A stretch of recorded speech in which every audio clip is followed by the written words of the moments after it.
Welcome to new TV Telugu. ఇప్పుడు AP top 10 చూద్దాం. Puttaparthi municipality గ్రామమైన బ్రాహ్మణపల్లిలో ఉన్న జగనన్న కాలనీని సిపిఎం నాయకులు సందర్శించారు. ఈ సందర్భంగా సిపిఎం పార్టీ రాష్ట్ర కార్యవర్గ సభ్యుడు రామ్ భూపాల్ మాట్లాడుతూ జగనన్న కాలనీ పేరుతో పేదల కోసం కట్టించిన ఇళ్లు సుమారు 3,400కు పైగా ఉన్నాయని, ఇందులో కొన్ని పునాదులకే పరిమితమయ్యాయని, మరిన్ని గోడల నిర్మాణంకే పరిమితమన్నారు. కాలనీలో కనీస వస్తువులు లేకపోతే ప్రజలు ఎలా జీవిస్తారని విమర్శించారు. 10వ తరగతి పరీక్ష కేంద్రాల వద్ద విద్యార్థుల సందడి నెలకొంది. ఉదయం 8 గంటలకల్లా విద్యార్థులు పరీక్ష కేంద్రం వద్దకు చేరుకున్నారు. 10th పరీక్షల నేపథ్యంలో పరీక్ష కేంద్రాల వద్ద 144 సెక్షన్లు అమలు చేస్తున్నారు. ఇవాళ 10వ తరగతి హిందీ పరీక్ష జరగనుంది. చిత్తూరు జిల్లా వ్యాప్తంగా 118 పరీక్ష కేంద్రాల్లో 20,954 మంది రెగ్యులర్ విద్యార్థులు, 294 మంది ప్రైవేట్ విద్యార్థులు పరీక్షలు రాయనున్నారు. స్పీకర్ అయితే ఎవరికి గొప్ప అని నర్సీపట్నం మాజీ ఎమ్మెల్యే పెట్ల ఉమాశంకర్ గణేష్ విమర్శించారు.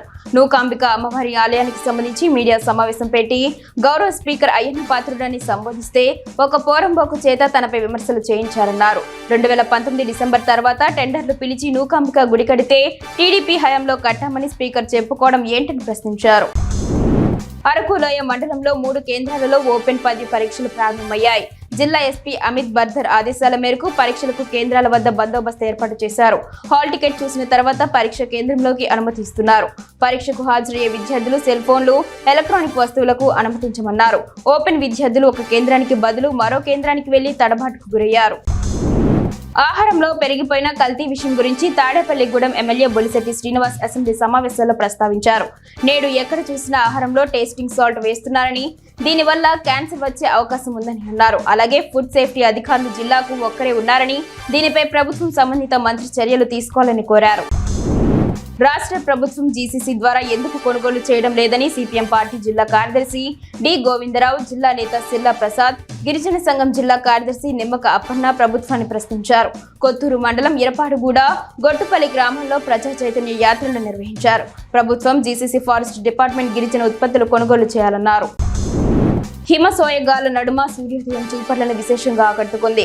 ఒకవైపు మంచు, మరొక వైపు ఎరుపు రంగుతో మేఘాల మధ్య నుంచి వస్తున్న సూర్యుడు కనువిందు చేశారు. దట్టంగా కురుస్తున్న మంచు అందాల నడుమ సూర్యోదయం కొత్త అందాలను సంతరించుకుంది. ప్రకృతి ప్రేమికులు ఈ సౌందర్య దృశ్యాన్ని చూసి పులకించారు. మామిడికుదురు మండలంలో ఈ అద్భుతమైన దృశ్యం ఆవిష్కృతమైంది.